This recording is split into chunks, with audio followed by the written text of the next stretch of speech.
deal with discrete random variables. So discrete random variables are the one where the random variable is going to take only certain discrete values. The discrete values can be countable, finite, or countably infinite. But we are only going to deal with that kind of random variables. The other random variable is continuous random variable, which can take value over a continuous range in the real number. So first we will define what is called the support of a discrete random variable. It is the values that the random variable can take.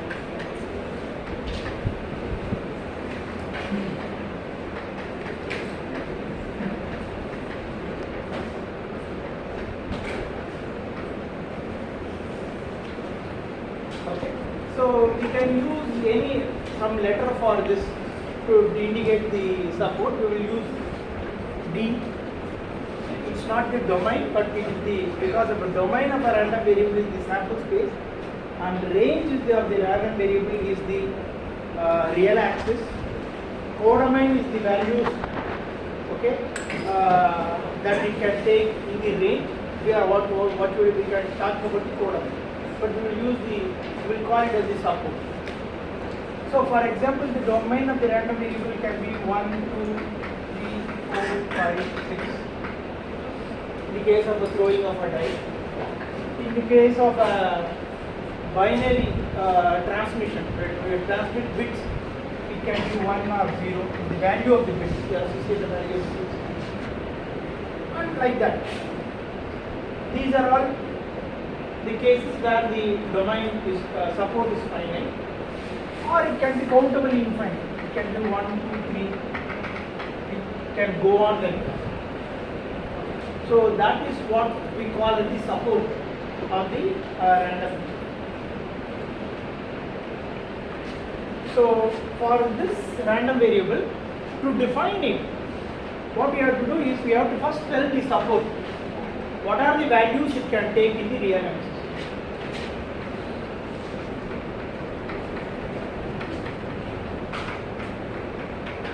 If there are k values that it can take, and if you denote the random variable by x, we use a subscript, okay, to identify one value from another. Then x1, x2, x3, xk are the different values it can take. They are actually, these are not variables, these are some specific values. And so, before we proceed,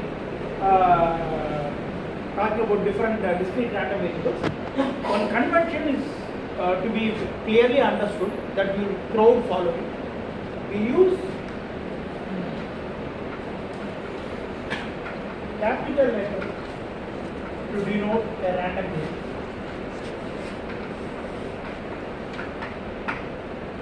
So if you are going to tell that some quantity is a random variable, you should always use a capital letter like x, y, and so on.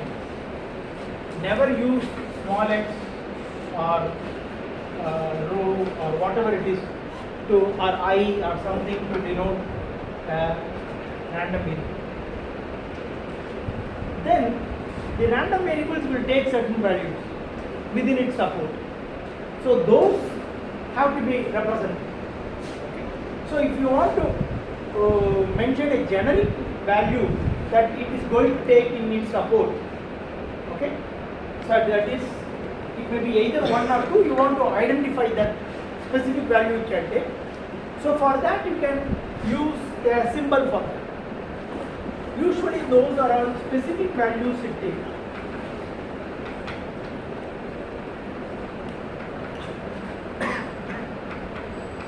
Random variable.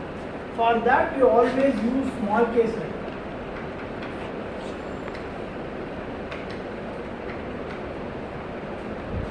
Usually again the conventions are for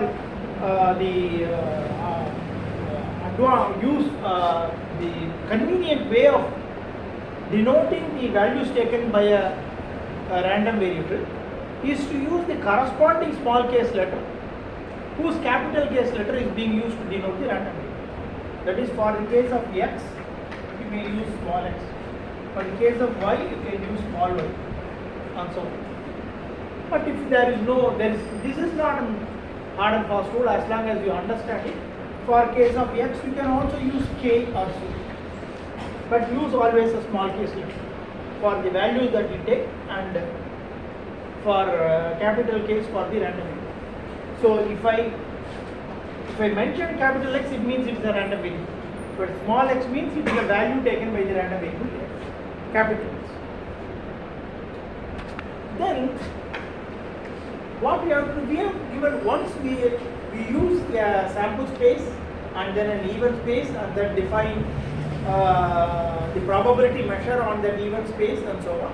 Then we have also defined a random variable that happens to be discrete in our discussion, whose support is also given. Then you can directly talk about the probability that it takes certain value in its support.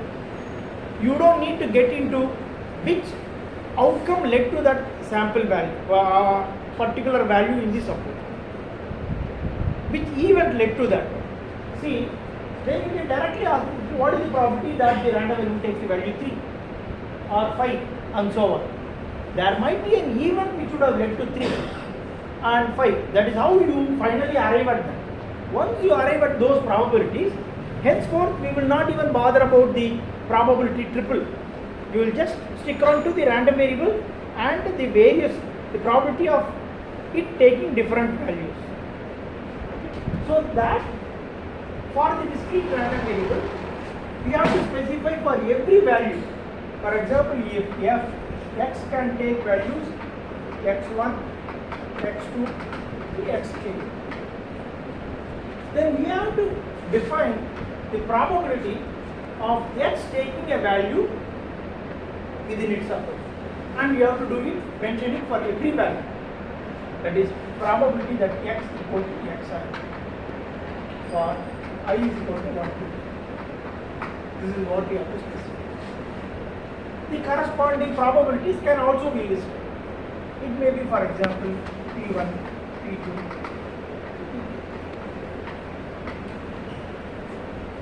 So if you specify this one, you have completely characterized the random variable. There is nothing more we need to tell.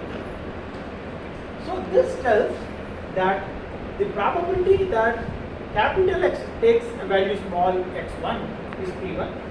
Probability that capital X takes the value xk is pk. That we will write it as probability that x equal to x2 equal to pk. Okay. So this is what is needed to specify. Later on, you don't need to worry about the event space and all those things. You can work with this itself. I know the support, I know the various probabilities. So here it tells that the probabilities are being lumped at certain specific values only. For the case of the discrete random variable, those are the x1, x2, xk. Incidentally, we haven't brought the mic.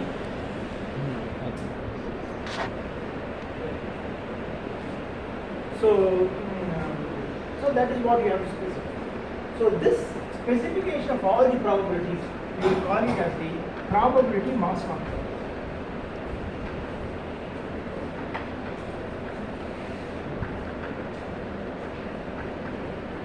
Or PMF in short.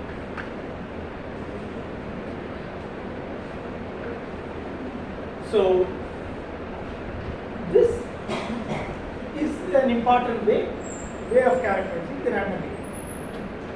We also saw that given a random variable, there is a function called as the cumulative distribution function.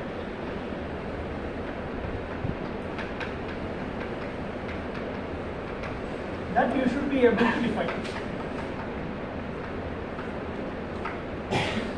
And we denote it as using the capital F to denote the cumulative distribution. Again, there may be different random variables, different cumulative distribution functions that we may have. To indicate which CDF you are talking about, use that random variable as the subscript for that. This means it is the CDF of x. And if you want the CDF of x taking a particular value xi, you specify it by means of x. So this is nothing but the cumulative distribution function evaluated at x. If it is a generic function, it is just fx. You just leave this without. If you specify a particular value, then it is the CDF evaluated at x. It need not be evaluated at only x. You can evaluate it at any arbitrary value. CDF exists for arbitrary value. PMF also exists, but for x1, x2, xk, it takes values p1, p2, pk. For a value which is not present in its support, it will take a value 0. And therefore, you don't even specify it in this list. But CDF can take non-zero values for any arbitrary x. Okay? So, this CDF is also an important one. So, what is the CDF f x of x? It is nothing but probability that x is less than or equal to x.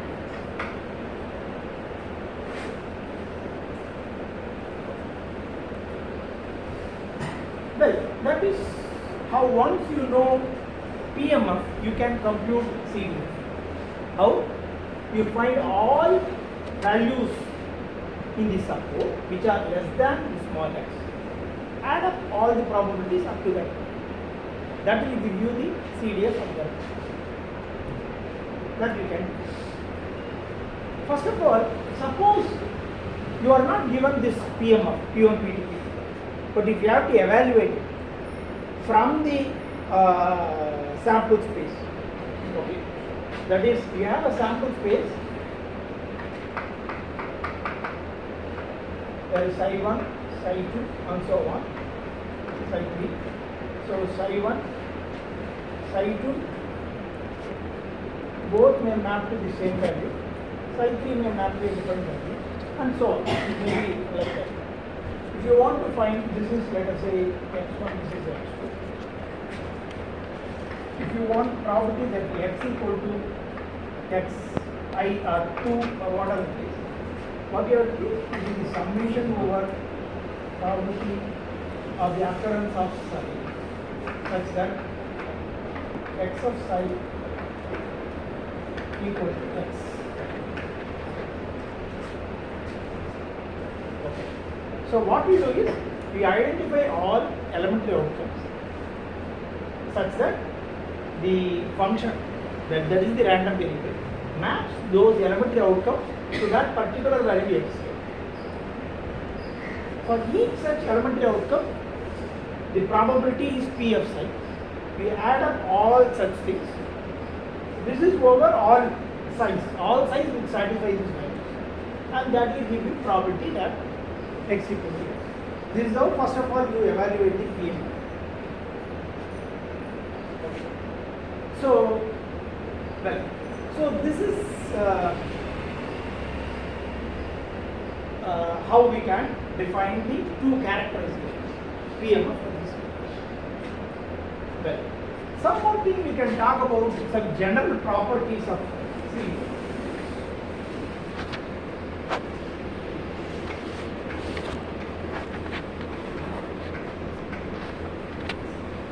The distribution. Now we will talk about certain properties connected with the CDF of a discrete random variables. When it comes to the continuous random variable, some more properties need to be added about the differentiability, limits, everything needs to be added. First of all, if fx of x is what we have, where x is a value taken in a real axis. So, what is this property that x is? Suppose you evaluate CDF at minus infinity.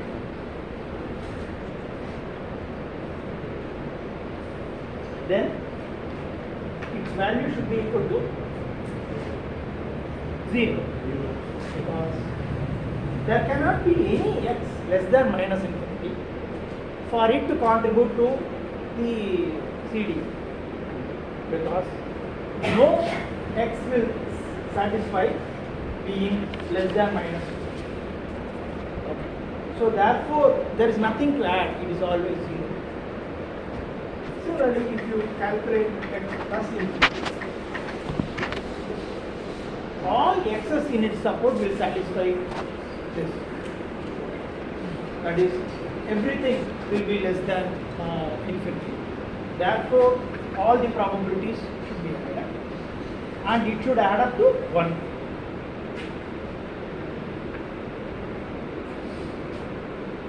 Then, for x1 less than x2, fx of x1 and fx of x2, if you compare, fx of x1 should be less than or equal to fx of x2. The reason is, when you look at x1 and x2, this is x1, let us say this is x2. This is when this condition is satisfied. And what is this? Fx of x1.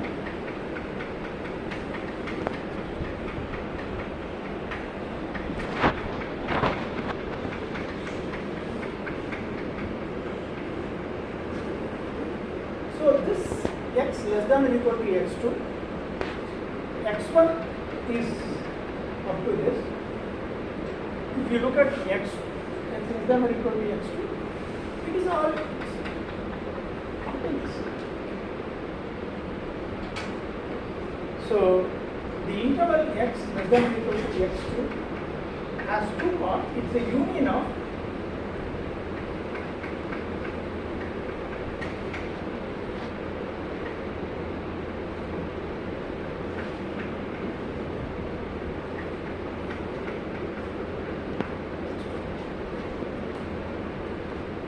they are disjoint also, and therefore their probability should add up. So probability x less than or equal to x2 should be equal to probability x less than or equal to x1 plus probability that of this quantity. Probabilities cannot be negative. Even if it is 0, this inequality holds. So which means that this CDF, this implies CDF is a monotone, non-decreasing.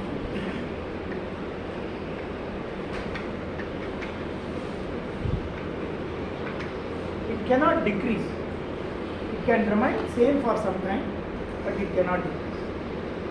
So if you draw the CDF, so depending upon the random variable, continuous or discrete. For a continuous, it can be something like this. For a discrete, if you look at, it can be something like this, as you will see.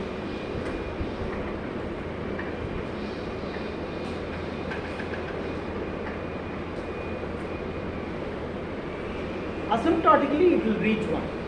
That is, in the limit x tends to plus infinity, fx of s will reach 1. At minus infinity, it should reach 0. It may also start from the value, because if these negative values are not in the support, it will start from 0 at 0 itself. It can. So, but in the case of continuous, it can take all possible values. So it will have probability of taking all these values in this interval. So probability will slowly add up. Okay. Then it is only meaningful to talk about what is called as the probability density, and not probability that it takes a value. We will deal all those things later when it comes to continuous random variable. But fx of x will be a smooth curve like this. When it comes to the discrete random variable, only it takes particular values, say x1, x2, x3 and so on. So, if x1 is the first value it takes in its support, probability that x less than or equal to x1 is 0, because there is no value below x1 it can take. So their probabilities are all 0, so it will be 0 until the first value in its support. Then it will jump by a value which is equal to p1, because probability x equal to x1 is p1. Then it will remain the same till it reaches x2, then it will increase by p2, then p3, and so on. It goes on. So the CDF of a discrete random variable is a staircase function. So this is one thing. Another thing, for a discrete random variable,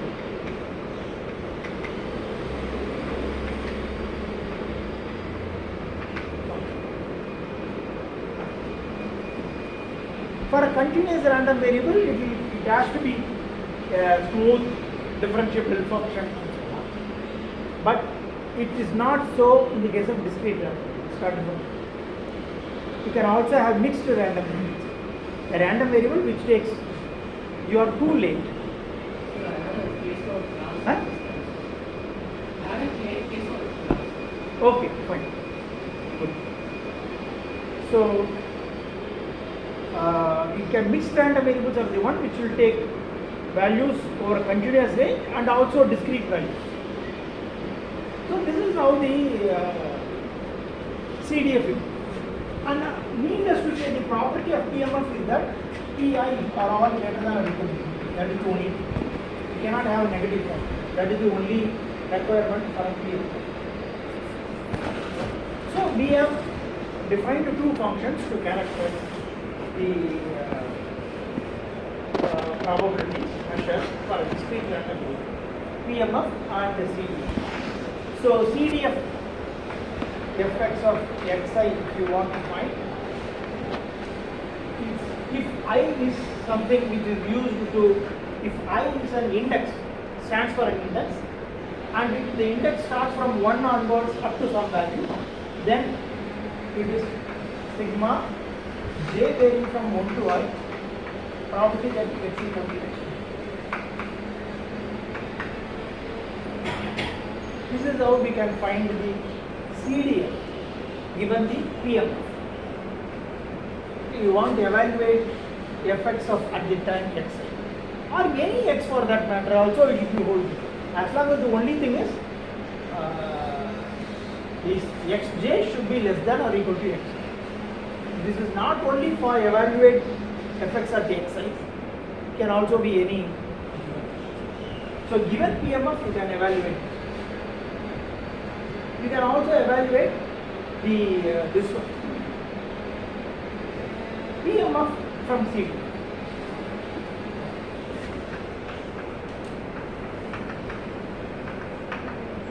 How do we find it?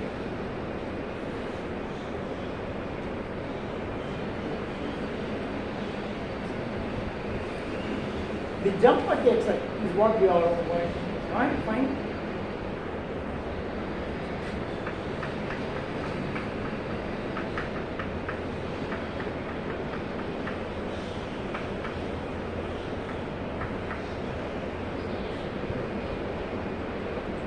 Just xi minus is a value which is just less than xi, in which case it will not include xi.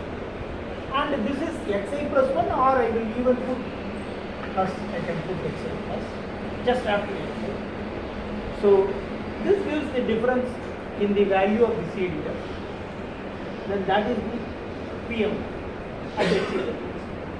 So given one, you can always find the other. PMF and CDF.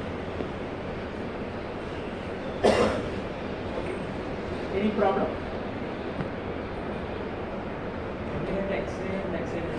Huh?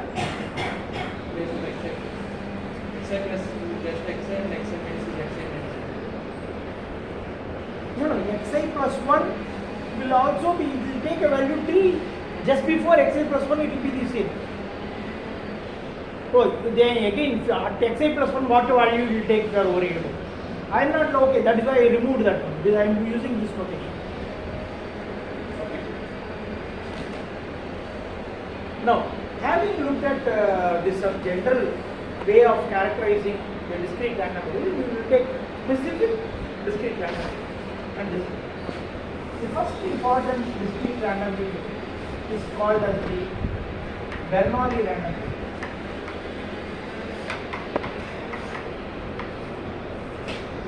We will take this and then we will look at some generic random variable. This Bernoulli random variable is a one which can take only two possible values. It suppose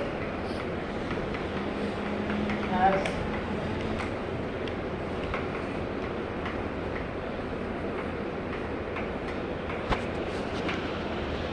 it may denote different things. For example, some examples are coin toss. It can have head or tail as the two elements, and therefore for head you may associate a value +1, for a tail you may associate -1. Then these are the two values. Or you can associate 1 and 0. Anything you can associate, only two distinct. Or it can outcome of an exam, pass or fail,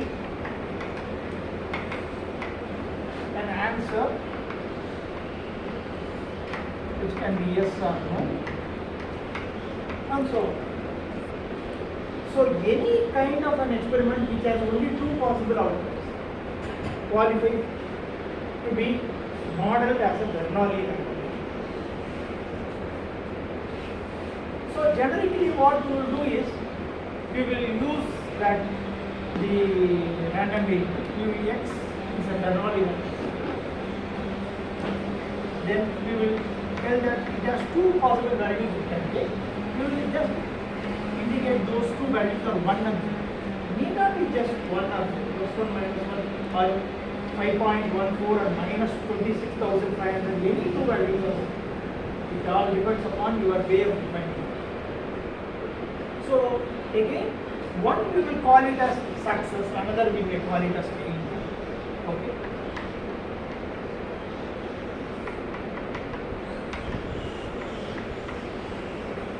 And probability it takes the value corresponding to the success. Let us call it as P. And therefore the probability that it takes a value 0 has to be 1 -2.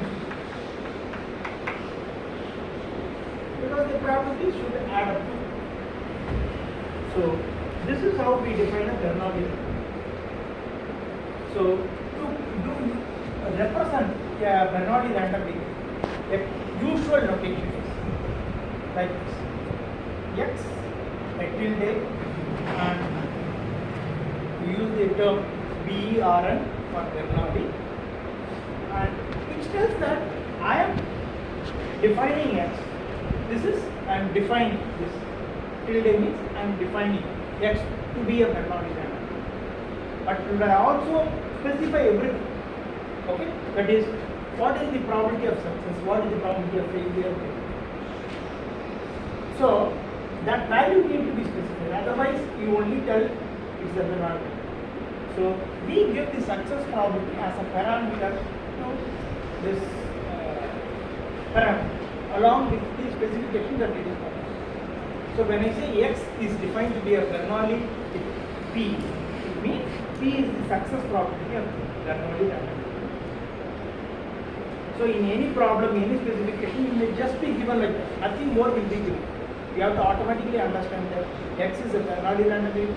It takes only two possible values, and the probability of success, one value which we will call it a success, is P, and therefore probability of failure is 1.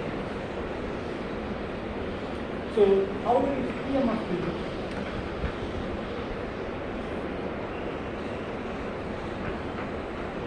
Zero and 1 are the two values which we take. Then we have to here you have to put Px. This is also one way of specification for the PMF. probability of the random variable x evaluated at small x. This is the x axis. Only two values 0 and 1 are there. So for 1, for 0 is 1 and 0. So there are only two spikes at 0 and 1 in the P. How will you specify draw the CD? So I have to keep on adding probabilities for whichever value it takes, starting from minus infinity. So until this point it is 0. At 0 it is jumps by a quantity which is 1 minus 2, and it remains without any change till 1. At 1 it jumps by a value p,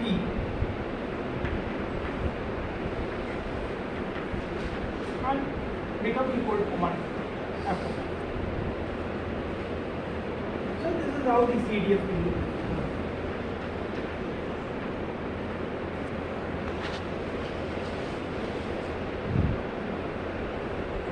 So this is the Bernoulli function. So now you have taken a very simple random variable and defined PMF function. Now for if we define a new random variable, how do we find and you know about the events, the basic outcomes you know, and corresponding properties you know. You want to evaluate the PMF, how do we do it? Okay, let us consider throwing a 6-sided die twice.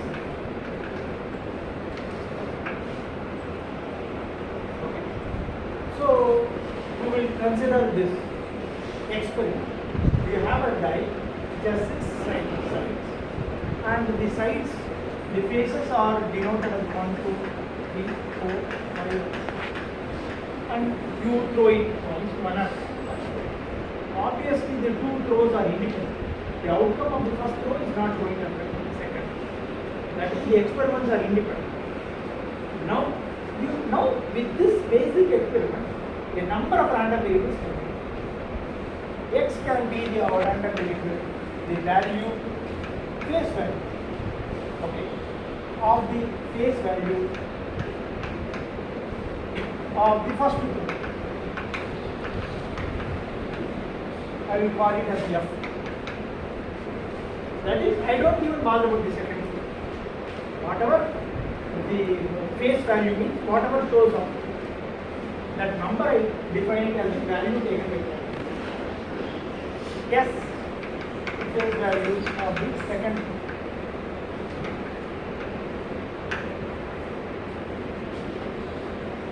Then I can define a random variable x, which is the sum of the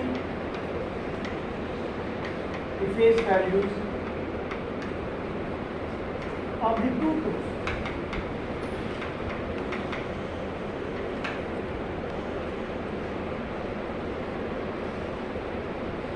So immediately before we are going to characteristics, these are very simple. This is nothing but like that 1, 2, 3, 4, 5, 6 are the support for F. Support for F as well as S or S. Then I have to give a probability method. Probability that the x equal to x for F and S. What is the probability that the number 1 throws up, number 2 throws up, comes up, and so on. One very valid assumption is the die is a fair die, it's not weighted or something. So any value, any face can come up equally likely. So all of them will have the same probability, and they should add up. Therefore, the probabilities are the same, which is equal to 1.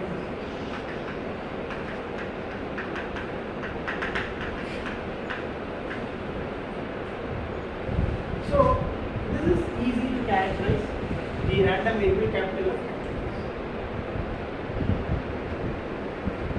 Now I have defined the random variable, third random variable, which is the sum of the face values of the two throws. Then I have to give the support for x.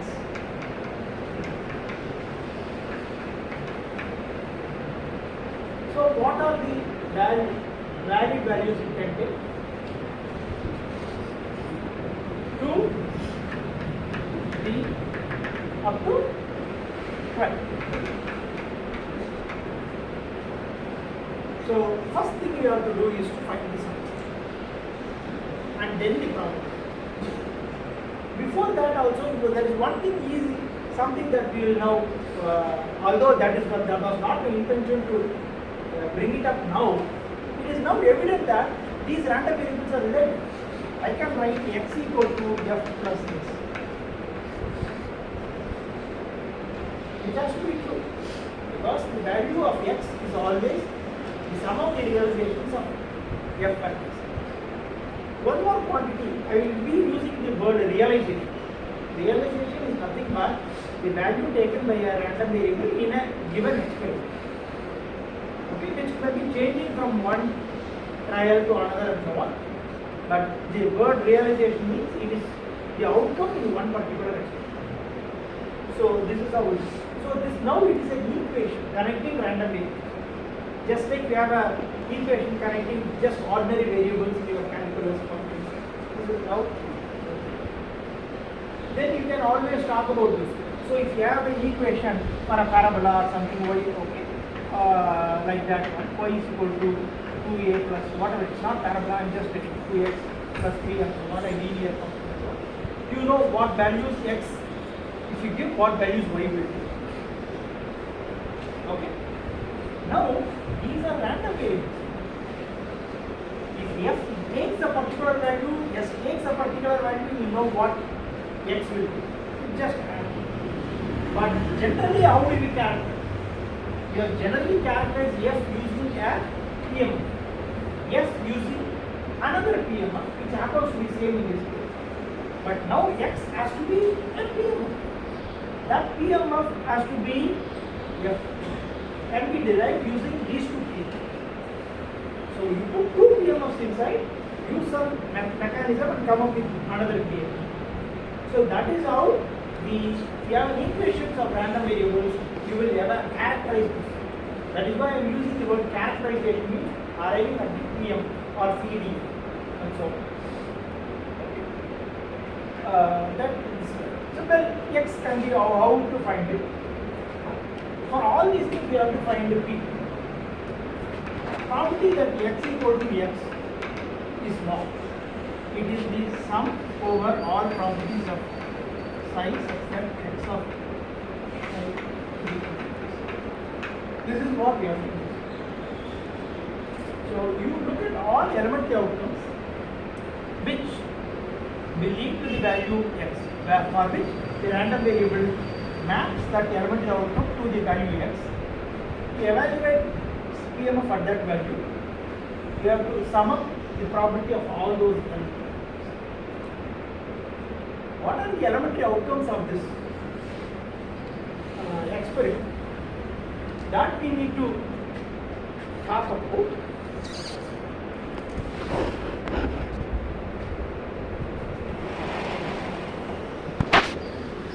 So there are two flows. This I will call it as T1 and this I will call it as T2. So T1 can take value 1, 2, 3, 4, 5, 6. And T2 can take a value. So these are the different values that can be taken.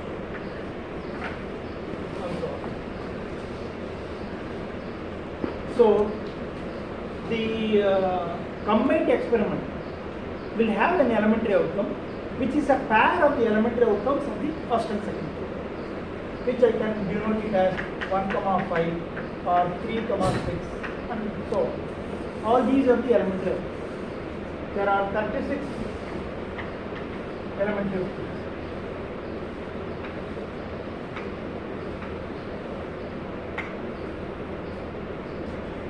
So if I have to find probability that x equal to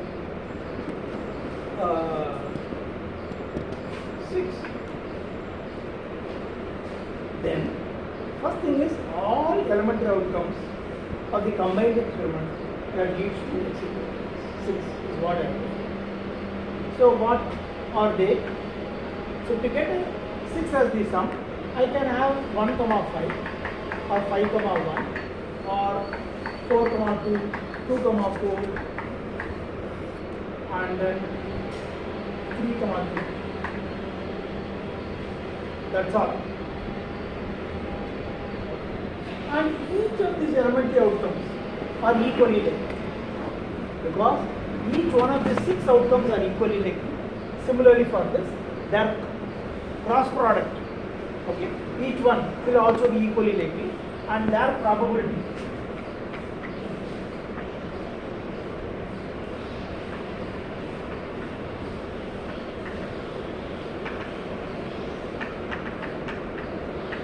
must be 1 over 36.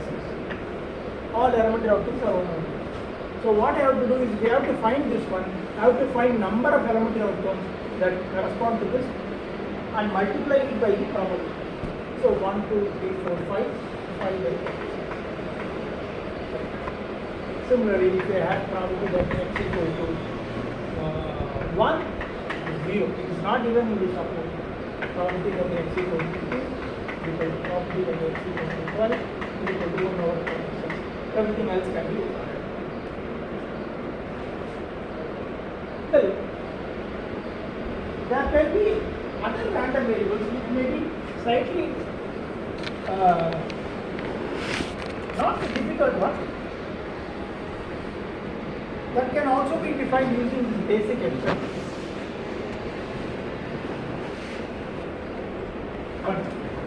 Define a random variable y or the same experiment, which is the maximum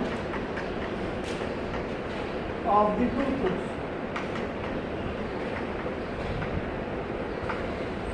Again, that is also a function. Y is equal to, I can define the max function of f comma x.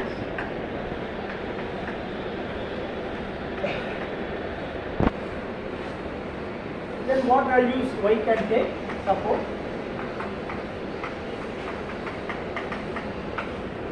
6. And we can find probability that y is equal to 6 means the maximum value is 6. So one flow should lead to 6. The other node can lead to any one of the values 1 to 6. So there are 6 possible values.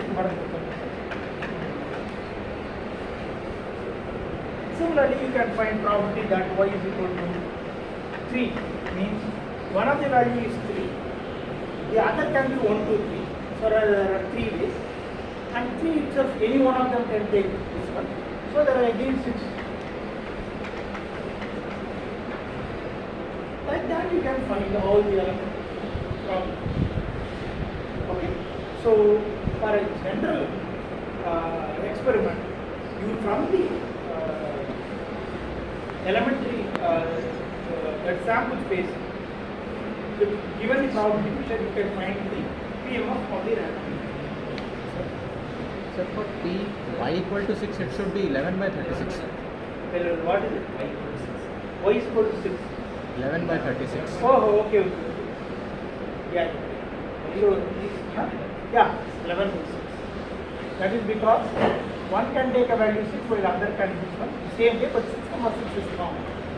So, and this is 1, 2, 3. Other being 3. Okay, here also it is 1, 2, 3. This is also 5.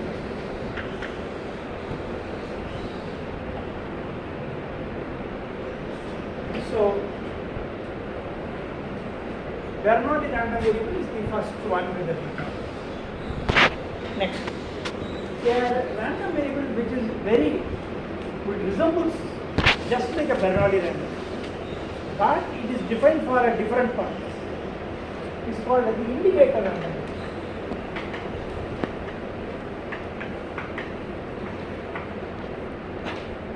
So here, what we are interested is that is there is an event which we are interested in. We are monitoring whether a given event has occurred and we use a Bernoulli random variable to tell whether the event has occurred or not. So given a sample space omega and an even E,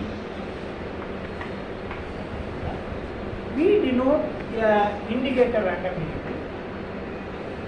We use the notation I for the indicator random variable, but this indicator random variable indicates the occurrence or non-occurrence of the event E. To denote it, we will use E as the function. If you have another event A for which you want to define an indicator random variable, that you will denote it using IA. So this indicates the event for which this indicator random variable stands. Okay. So this indicator random variable can take two possible values, 1 or 0. 1 it will take when the event has occurred.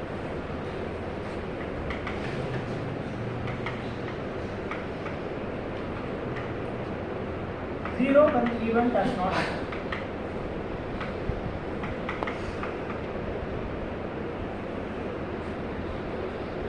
Therefore, the probability for this one is P of E is P of E from or 1 minus.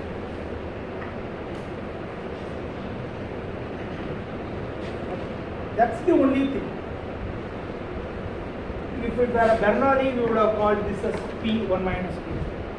Now, it indicates an event, and therefore, for convenience, we use the indicator.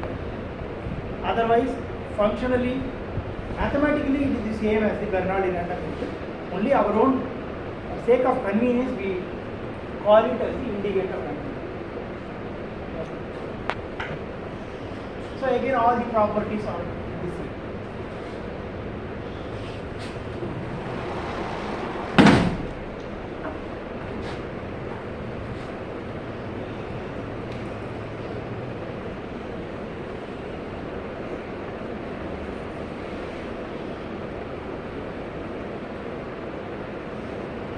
One more random variable which you have actually already encountered is the uniform discrete random variable.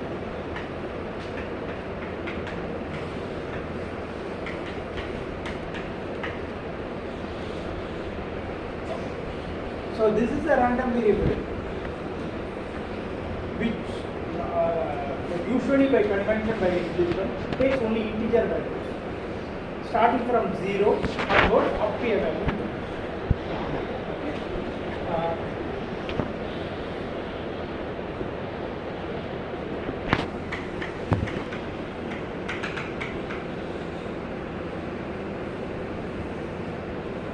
And the property that it takes any one of the values in this support is this. Then if you draw the probability mass function, they all should be the same. They have the same height. It is called uniform because the probabilities are same. It's uniformly spread across the support. Discrete because it is discrete. And in this case we have told it always takes integer values 0. But that need not be always. It need not take integer values. It can take specific values 2.1, 3.6, 5.4 and so on.